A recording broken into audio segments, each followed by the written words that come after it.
Hai hai. Halo teman-teman semua.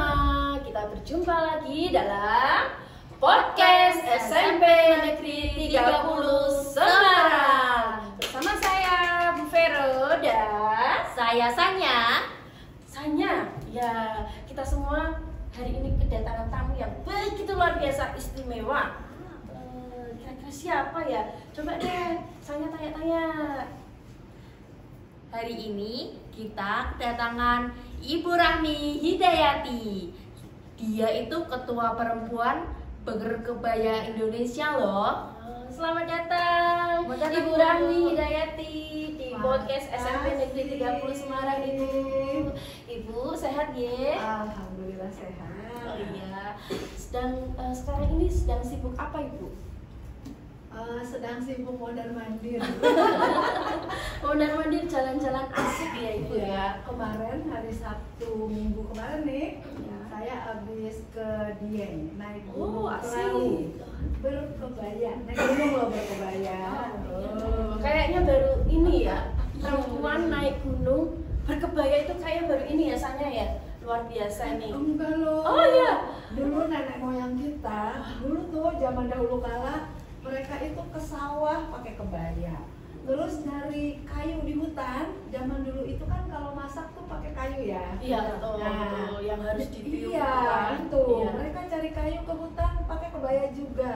Ke pasar naik sepeda pakai kebaya juga. Iya. Jadi dulu itu emang kebaya di mana-mana. Wah.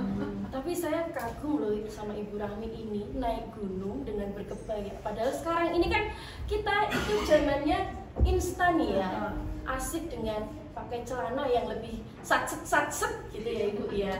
Nah Ibu, mengapa kebaya? Mengapa Ibu Rahmi ini sangat amat konsen dalam hal kebaya ini? Jadi gini ya, kita itu punya sejarah budaya. Jadi nenek moyang kita dari dulu itu berkebaya. Sampai satu saat saya dan teman-teman menyadari, kok udah jarang ya yang pakai kebaya ya. Terus anak muda pakai kebaya cuman ketika mereka lulusan sekolah atau yang kuliah itu di wisuda baru dia pakai kebaya. Kalau enggak ada. Iya betul. Terus betul. kita kepikiran gini, kita kan udah emak-emak ya.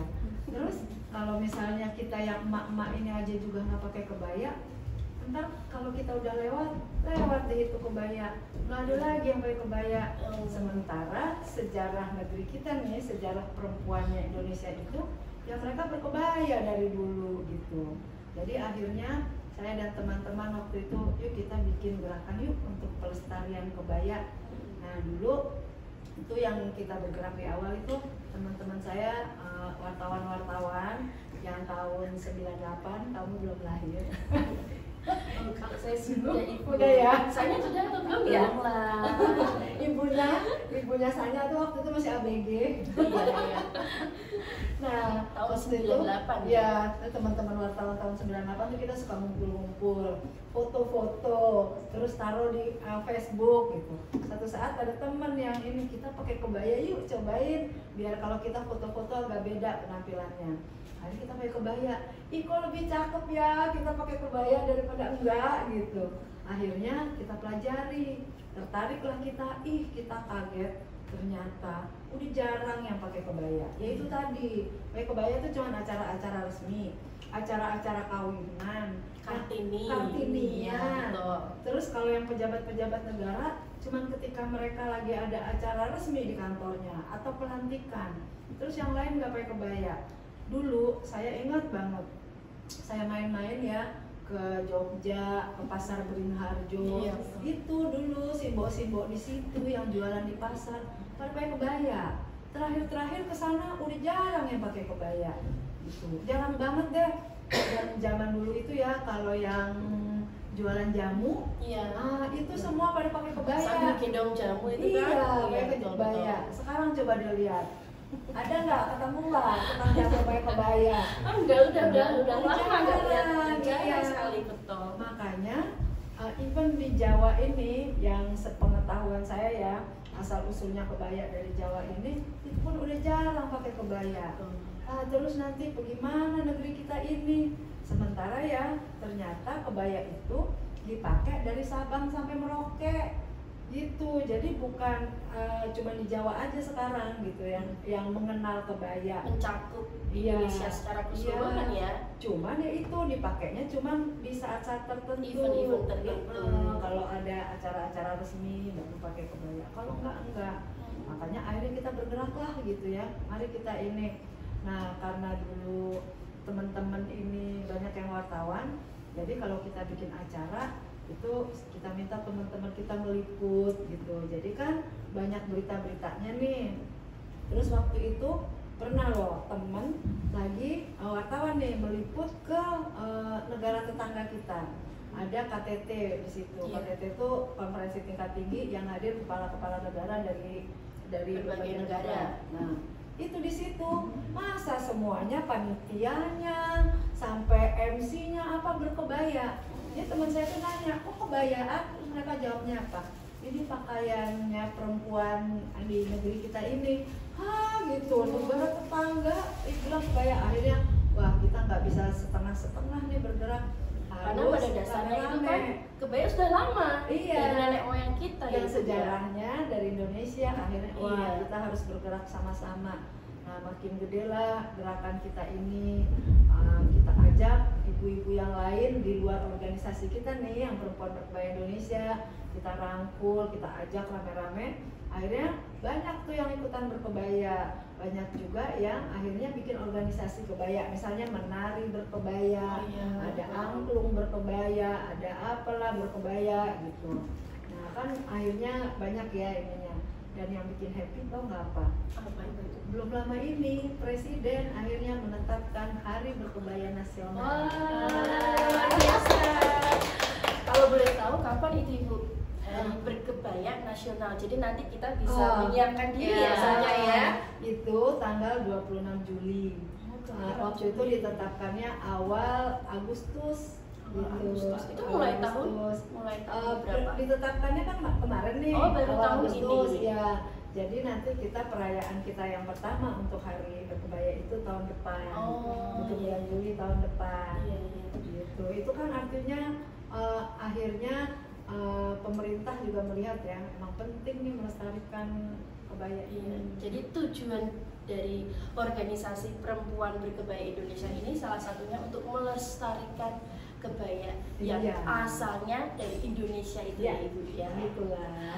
Ini kan Ibu Rahmi selaku Ketua Perempuan Berkebaya Indonesia. Kira-kira organisasinya sendiri itu tepatnya mulai terbentuk itu tahun berapa? Mulai konsen untuk mengurusi dalam hal khususnya berkebaya di Indonesia ini? Itu tahun 2014. Jadi yang tadi saya cerita kita ngumpul-ngumpul itu tahun 2014 lah, kan tahun 98 tuh udah berapa tahun itu ya, 16 tahun kemudian kita masih suka ngumpul-ngumpul. Nah 2014 itulah kita ngumpul-ngumpul awalnya tuh di situ. Akhirnya ya berjalan lah sampai sekarang. Sekarang kita udah ada di 13 cabang kalau di Indonesia. Kalau di Eropa ada di 12 negara. Di Australia lagi dibentuk. Terus sekarang ini akan ada beberapa cabang lagi yang dalam proses gitu. Itu sudah banyak cabangnya ya, saya ya sudah sampai luar negeri ya. Itu ada cabang-cabangnya di Indonesia, berarti misal di provinsi ini ada organisasinya, di provinsi ini ada organisasinya, seperti itu ya. Jadi ada cabang misalnya Sumatera Utara, ada cabang Sumatera Barat, cabang Bali. Keren saja ya.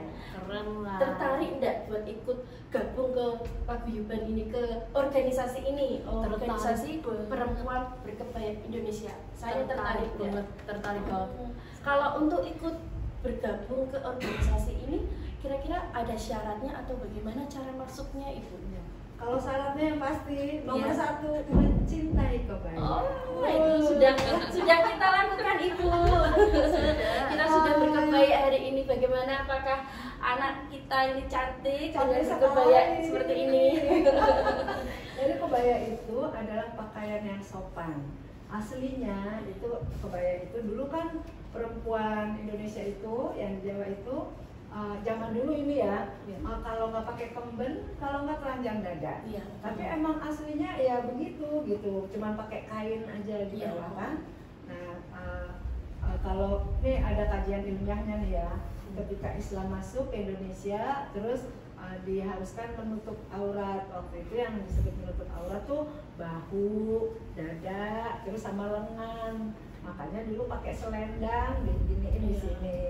Nah selendang itu kemudian ketika akhirnya dijahit jadi model baju, nah ini kayak gini kan ada kotaknya nih di tengah. Ini disebutnya kebaya kutu baru.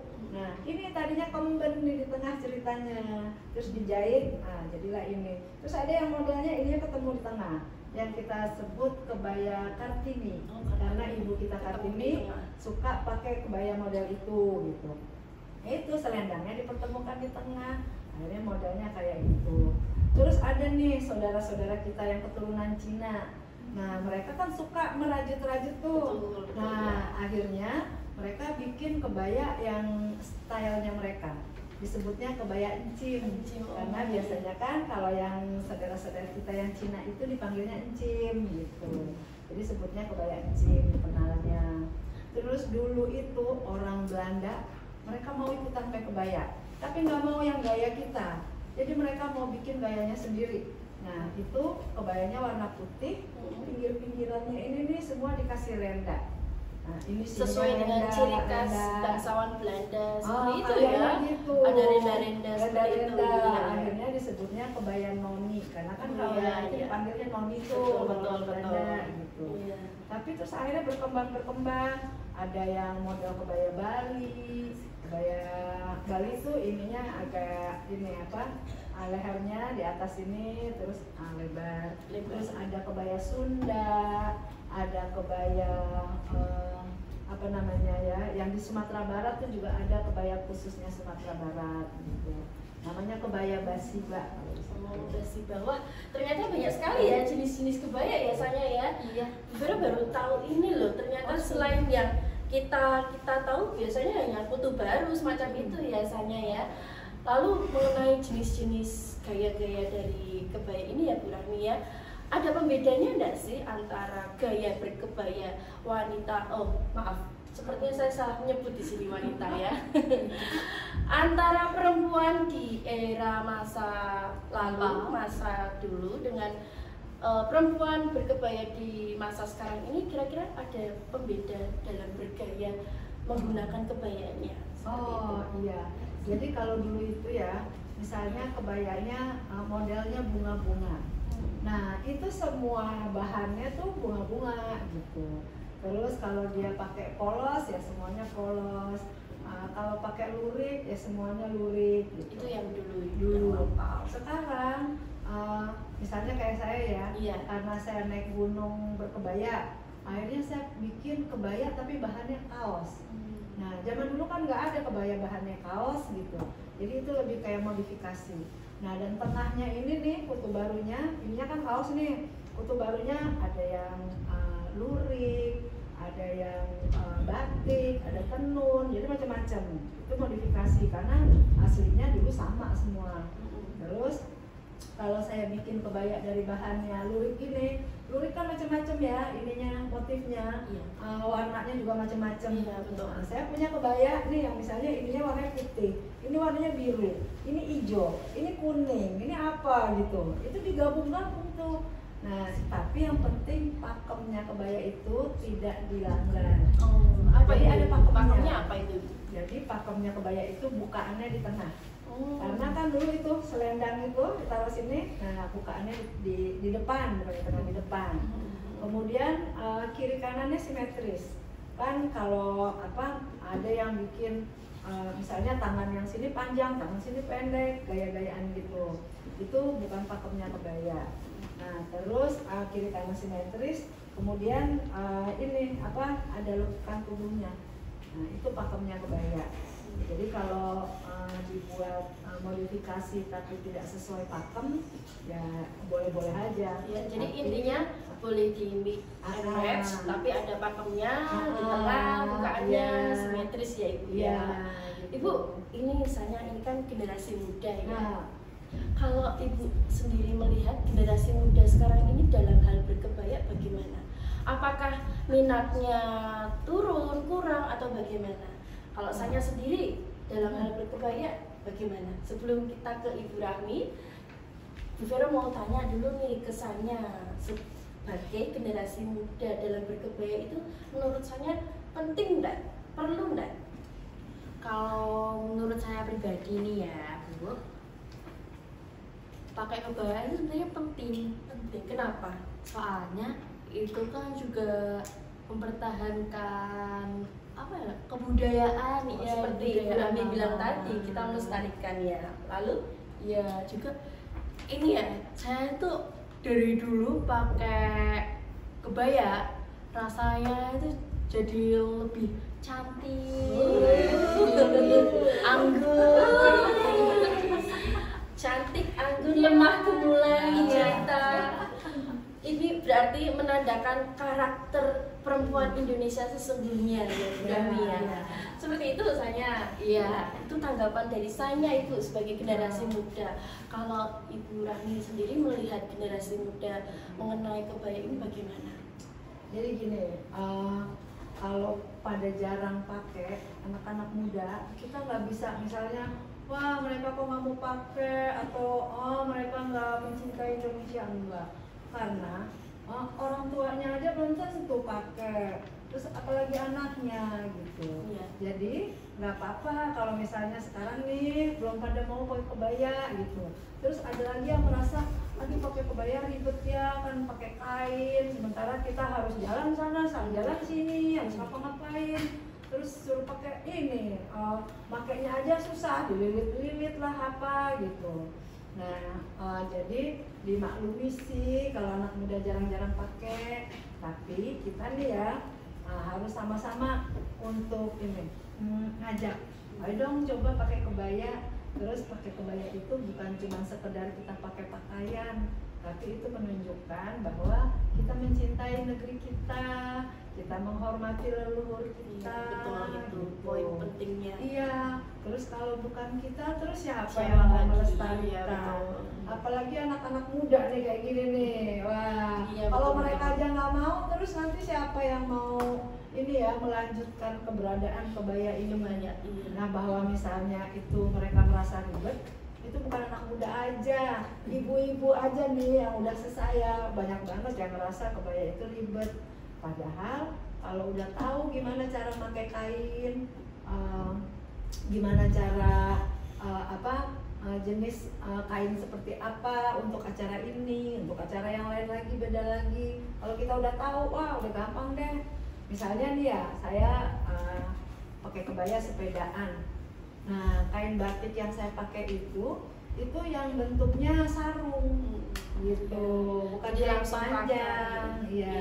Jadi kalau pakai kain sarung itu kan diginiin, terus kakinya mau brek gitu aja pasti bisa. Iya, betul. Jadi nggak ribet.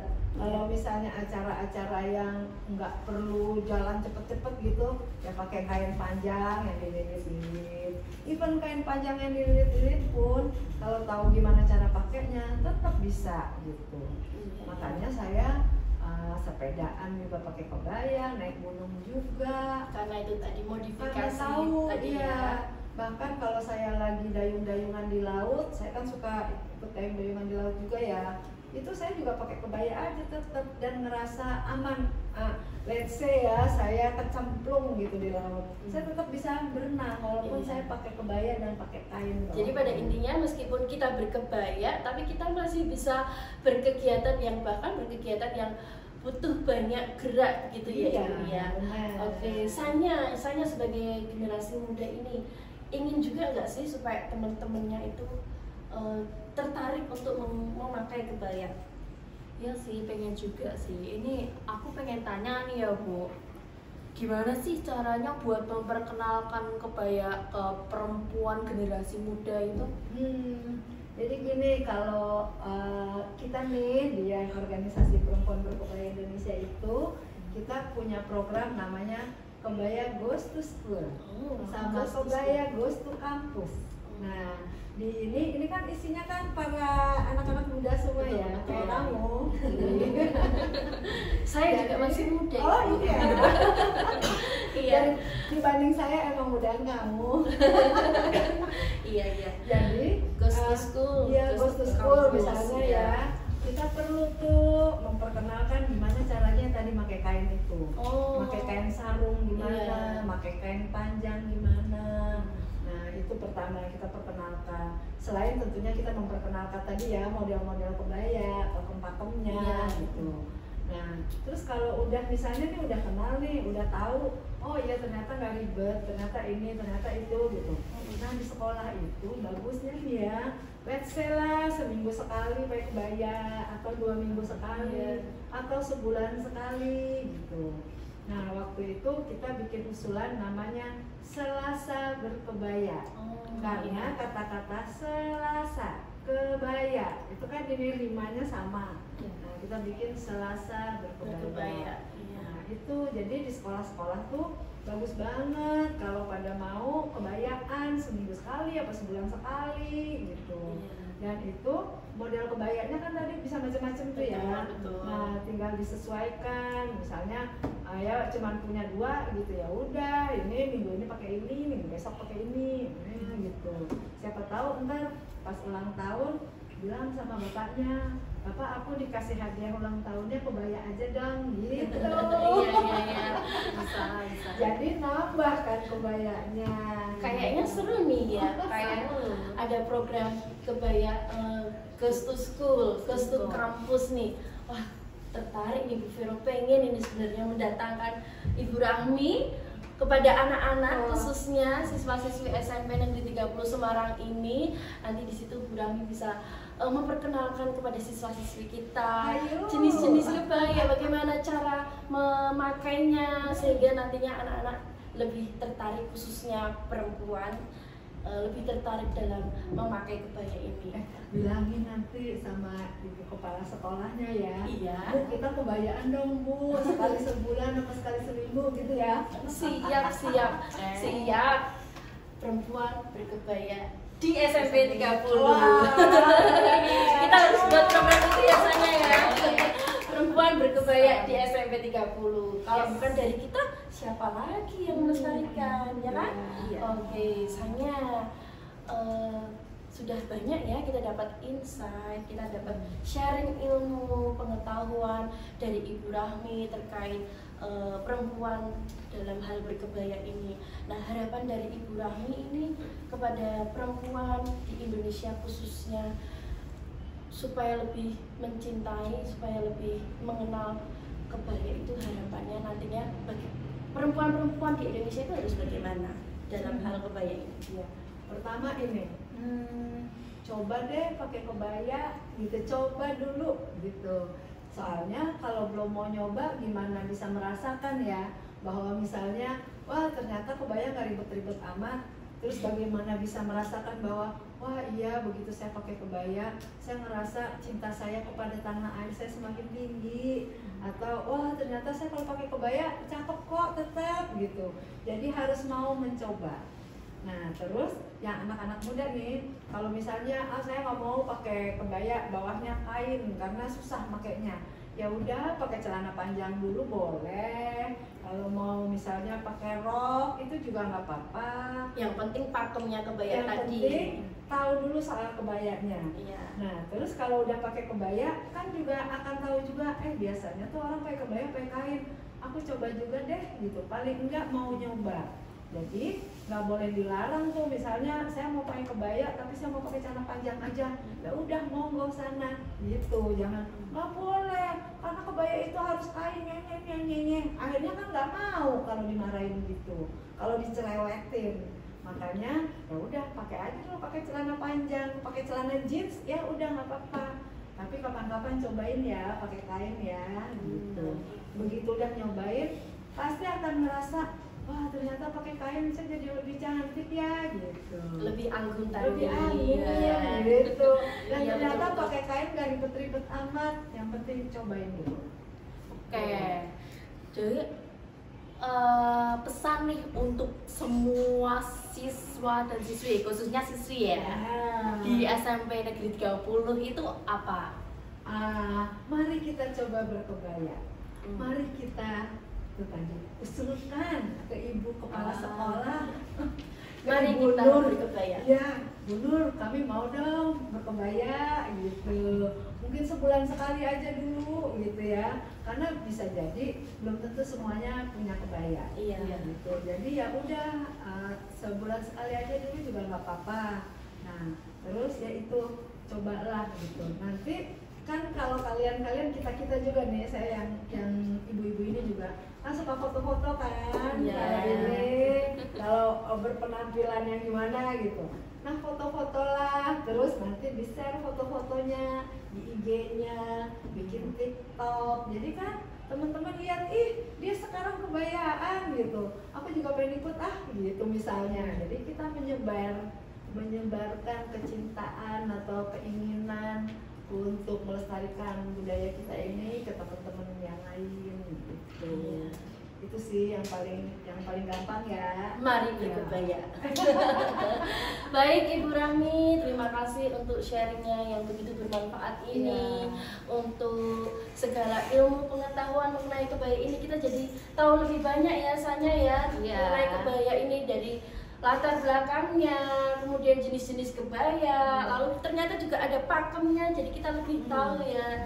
Soalnya kita berharap nanti Ibu Rahmi bersama timnya nih, kebaya Girls to School bisa terwujud, sehingga nantinya khususnya di SMP 30 Semarang ya Sanya ya, perempuan berkebaya di SMP 30. Sekali lagi terima kasih kepada Ibu Rahmi atas kehadirannya di podcast SMP Negeri 30 Semarang. Kita akhiri.